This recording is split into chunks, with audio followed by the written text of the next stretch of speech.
내 안에 무너졌던 모든 소망 다 회복하리니. 제가 일하는 현장에서 이제 제일 듣고 싶지 않은 말이 있습니다. 어떤 말이냐면 뜯어라는 말이에요.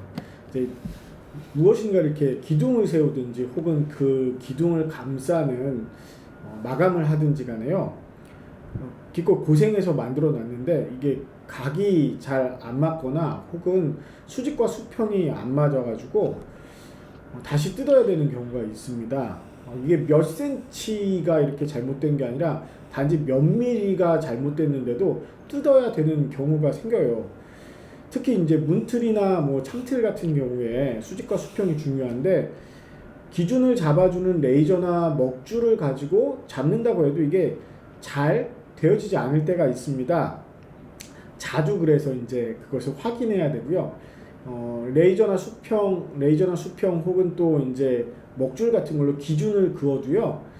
그것을 판단하는 사람, 즉 여기까지는 괜찮고 여기까지는 되고 안 되고를 판단하는 사람이 판단을 잘못하면요. 결국은 다음 공정을 위해서 혹은 마감을 위해서 마지막 마무리를 위해서 이제 뜯어야 되는 일들이 있죠. 견고한 벽을 세울 때, 옛날에 이제 견고한 성벽을 세울 때 혹은 집들을 세울 때, 벽을 세울 때 이 다림줄을 가지고 측량했던 것을 생각하면서 말씀을 봐야 됩니다. 이 다림줄이라는 이 단어는요, 정확하게 다림줄은 성경에서 두 군데 나옵니다. 하나는 오늘 우리가 읽은 아모스서의 본문에 나오고요. 또 하나는 스룹바벨이 제2성전을 건축할 때에 다림줄을 가지고 있었다라는 이야기가 나옵니다. 그리고 열왕기하의 말씀에는 다림하는 줄이라는 그 표현으로 이렇게 나옵니다. 이 다림줄을 가지고 이제 다림줄의 환상을 본 아모스의 이야기인데요. 먼저 아모스 선지자에 대한 이해가 오늘 좀 필요한데, 이 아모스 선지자는 이름의 뜻이 짐을 지는 사람, 짐을 운반하는 사람이라는 뜻입니다. 그의 직업은요, 목자였습니다. 그리고 뽕나무를 재배하는 사람이었죠. 이 뽕나무라고 하니까 잘 이해가 안 가시면 돌, 무화과 나무를 말합니다. 그의 출신은 남유다 드고아인데 그가 사역했던 곳은 북왕국 이스라엘이었습니다. 활동의 시기는 남왕국은 우시아 왕, 북왕국은 여로보암 2세 시절이었는데 이때의 시대 상황을 좀 기억해야 돼요. 남북왕국이 서로 경쟁하고 싸우면서도 굉장히 큰 경제적인 번영을 구가했고, 또 그리고 군사적으로도 굉장히 막강한 힘을 가졌었고, 주변 나라와 영토들을 옛 솔로몬 시대처럼 많이 이제 회복했던, 옛 솔로몬 시대의 영토까지 많이 회복했던, 한마디로 번영하고 번성했던 시기입니다. 그러면 우리가 보통 생각할 때는 하나님께서 주신 축복의 시대라고 생각할 텐데, 오히려 아모스 선지자가 전한 메시지는 하나님의 공의와 정의에 관한 메시지였고, 이 하나님의 공의와 정의가 없기 때문에 하나님께서 그 다림하는 줄로 재어보시고 헐어버리시겠다라고 말씀하신 내용입니다. 도대체 어떤 기준에 맞지 않았기 때문에 하나님께서는 그 모든 것들을 헐어버리시겠다라고 말씀하셨을까요? 북이스라엘과 또 남유다에게 되셨던 이 다림줄, 그 기준은 어떤 것일까요? 어떤 기준을 가지고 하나님께서 말씀하셨는지는 오늘 우리가 읽었던 이 본문 말씀 10절 이하를 좀 살펴볼 필요가 있습니다. 10절 이하에 보면 아마샤라는 그 베델의 제사장이 여로보암 왕 2세 왕에게 했던 얘기와 아모스에게 했던 얘기가 있습니다. 또 그리고 아모스가 했던 대답이 나오죠. 베델은요, 예루살렘 성전으로 가는 북이스라엘 사람들을 막기 위해서 여로보암 1세, 즉 북이스라엘을 시작한 여로보암 왕이 세운 그 성전입니다. 그리고 그곳에는 금송아지상이 있었어요. 이스라엘의 대표적인 우상이었던 황금송아지를 만들어 놓고 거기에서 제사를 드리도록 만든 것입니다. 성경에서는 이렇게 자기 자신을 위해서 만든 자기 자신을 위해서 만든 신상, 이런 것들을 우상이라고 말하고요. 하나님께서 북이스라엘을 우상 숭배로 말미암아 멸망시키시겠다라고 말씀하신 것이죠. 왜냐하면 이 우상 숭배는요, 하나님이 기준이 되신 게 아니라 내가 기준이 되어서 하나님을 좌지우지하는 것을 뜻하기 때문입니다. 하나님에게는 하나님의 기준이 있습니다. 그러면 그 하나님의 기준대로 하나님을 섬겨야 하죠. 하나님의 방법대로 섬겨야 합니다.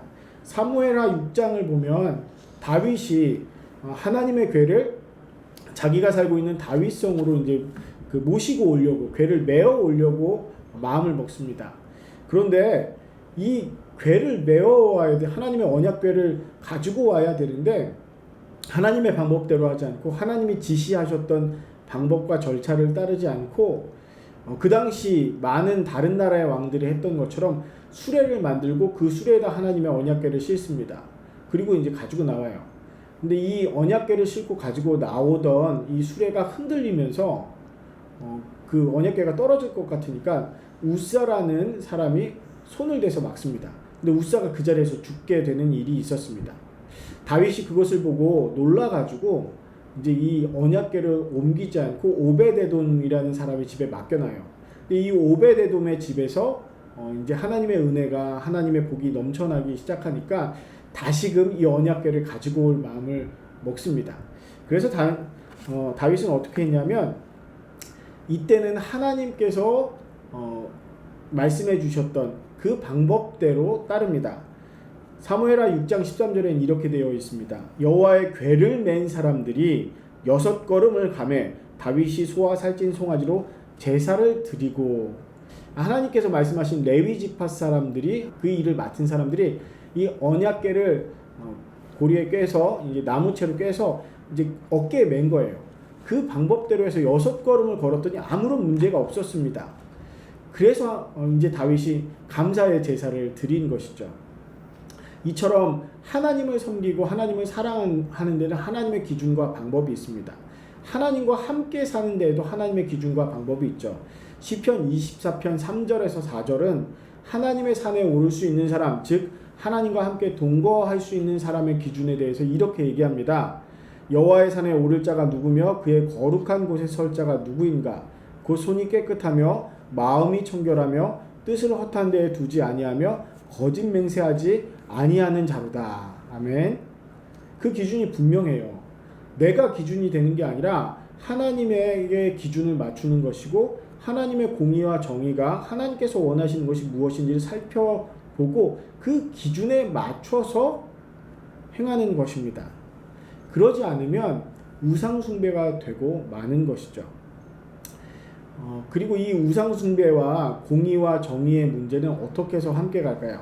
이게 어떻게 연관이 있는지 한번 생각해 봐야 되는데, 마가복음 6장 14절에서 29절 말씀을 보면 이런 얘기가 나옵니다. 예수님께서 이제 예수님의 이름이 갈릴리와 온 유대 사방에 이제 다 드러나서 이제 예수님이 알려지게 된 사건이 있었습니다. 그런데 그 일이 일어나자 한 가지 또 다른 일이 일어나요. 어떤 일이냐면 헤롯 왕이 세례 요한을 생각하게 됩니다. 이 헤롯 왕이 세례 요한을 죽였거든요. 근데 이 세례 요한이 다시 부활해서 그 능력이 예수 안에서 살아있다라고 이렇게 얘기를 합니다. 헤롯에게는 어떤 일이 있었냐면요. 헤롯이 자신의 동생인 빌립, 그 빌립의 아내였던 헤로디아에게 장가간 사건이 있었습니다. 세례 요한은 그 일이 옳지 않다라고 얘기했습니다.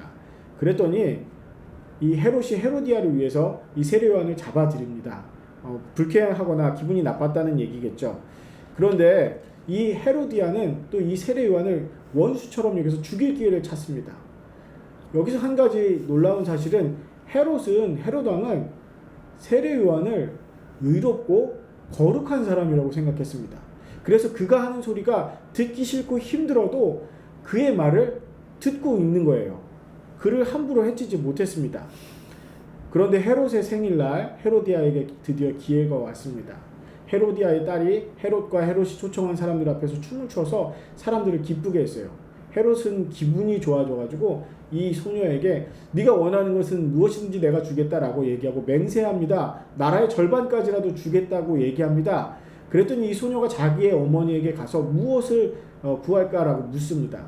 헤로디아는 기회가 왔다라고 생각하고 세례 요한의 머리를 소반에 담아서 달라고 얘기를 합니다.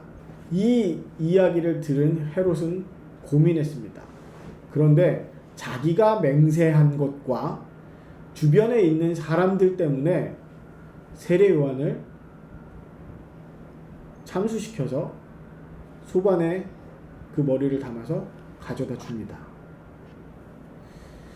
그런 나라, 그런 다스림이 있는 곳에 하나님의 정의와 공의가 있을 수 있겠습니까? 하나님의 공의와 정의는 어떤 것이겠습니까? 헤롯 왕의 결정은 체면과 위치와 자기 자신의 것을 지키기 위한 결정이었습니다. 자기 자신이 기준이 되었죠. 하나님의 공의와 정의가 기준이 아니었습니다. 아모스가 활동하던 그때에 아모스는 이런 하나님의 메시지를 전합니다. 아모스서 5장 21절부터 24절까지의 말씀입니다. 내가 너희 절기들을 미워하여 멸시하며 너희 성회들을 기뻐하지 아니하나니 너희가 내게 번제나 소제를 드릴지라도 내가 받지 아니할 것이요 너희의 살찐 희생의 화목제도 내가 돌아보지 아니하리라. 내 노랫소리를 내 앞에서 그칠지어다. 내 비파 소리도 내가 듣지 아니하리라. 오직 정의를 물같이 공의를 마르지 않는 강같이 흐르게 할지어다. 아멘. 나라는 풍성하고 강했어요. 그런데 그 안에 흐르는 일들이 부정과 불의였기 때문에 하나님의 공의와 정의와 상관없는 것이었기 때문에 하나님을 섬긴다라고 말을 하는 제단도 있었고 제사장도 있었지만 결국 하나님을 섬긴 것이 아니라 자기 자신을 풍요롭게 해줄 수 있는 우상을 섬겼던 것입니다. 그래서 그런 제사를 드린다고 해도 하나님께서 받으시지 않겠다라고 말씀하신 것이죠. 찬송을 해도 듣지 않겠다고 말씀하시는 것이었습니다. 오히려 하나님의 그 다림줄의 기준에 맞지 않아서 하나님께서 세우신 성벽을 헐어버리듯이 그 이스라엘을 멸망시키시겠다라고 말씀하신 것입니다. 그것이 바로 하나님의 다림줄에 대한 의미입니다. 우리는 보통 물질적으로 풍성하거나 강성해지면 하나님의 기준을 잘 지켜서 하나님 뜻대로 해서 내가 복을 받았다라고 얘기합니다. 그것이 절대적인 증거인 것처럼 생각하거나 혹은 그런 얘기들을 굉장히 많이 듣습니다. 그러나 오늘 이 본문을 통해서 우리가 기억해야 될 것은 오히려 공의와 정의, 하나님의 공의와 정의, 나의 공의와 정의가 아니라 하나님의 공의와 정의가 그 증거라는 사실을 기억해야 하는 것이죠. 그렇다면 결론은 어떤 것일까요? 로마서 12장 1절부터 2절까지의 말씀 우리가 잘 아는 말씀입니다. 그러므로 형제들아 내가 하나님의 모든 자비하심으로 너희를 권하노니 너희 몸을 하나님이 기뻐하시는 거룩한 산 제물로 드리라. 이는 너희가 드릴 영적 예배니라. 너희는 이 세대를 본받지 말고 오직 마음을 새롭게 함으로 변화를 받아 하나님의 선하시고 기뻐하시고 온전하신 뜻이 무엇인지 분별하도록 하라. 하나님께 드릴 참 예배, 기쁘게 받으시기에 합당한 예배를 드리는 것은 우리가 삶으로 드리는 예배이고 그 삶의 예배가 온전하여질 때 하나님의 뜻을 분별하고 하나님께서 원하시는 것이 무엇인지를 생각하면서 하나하나 해 나갈 때에 하나님의 공의와 정의를 행하고 하나님의 사랑으로 실천할 때에 그때에 하나님께서 그 예배를 받으신다라는 것이죠. 내가 말하는 것, 내가 보는 것, 내가 행동하는 것, 내가 결정하는 것들이 하나님의 다림줄에 맞추어져 있느냐라는 것입니다. 하나하나는 티가 잘 안 날 수도 있어요. 요것 조금 저것 조금은 넘어갈 수도 있겠죠. 그러나 그것이 쌓이고 쌓이면요 굉장히 잘못된 삐뚤어진 모습으로 그 기준을 확연히 벗어난 모습으로 쌓여지게 되는 것입니다. 우리는 하나님의 다림줄을 겁내야 되는 사람들이 아닙니다. 그 다림줄에 맞추어 쌓여져 가고 살아갈 때 오히려 하나님께서 원하시는 아름다운 건축물이 되어져갈 아름다운 형상들이 되어져갈 사람들이기 때문입니다. 말씀을 마치겠습니다. 하나님의 다림줄은요 형식적인 예배가 아닌 내가 부요해지기 위한 예배가 아닌 내가 잘되기 위한 예배가 아닌 삶의 예배, 하나님의 뜻이 무엇인지 분별하여 정의와 공의를 실천하는 삶, 사랑하며 살아가는 삶의 예배입니다.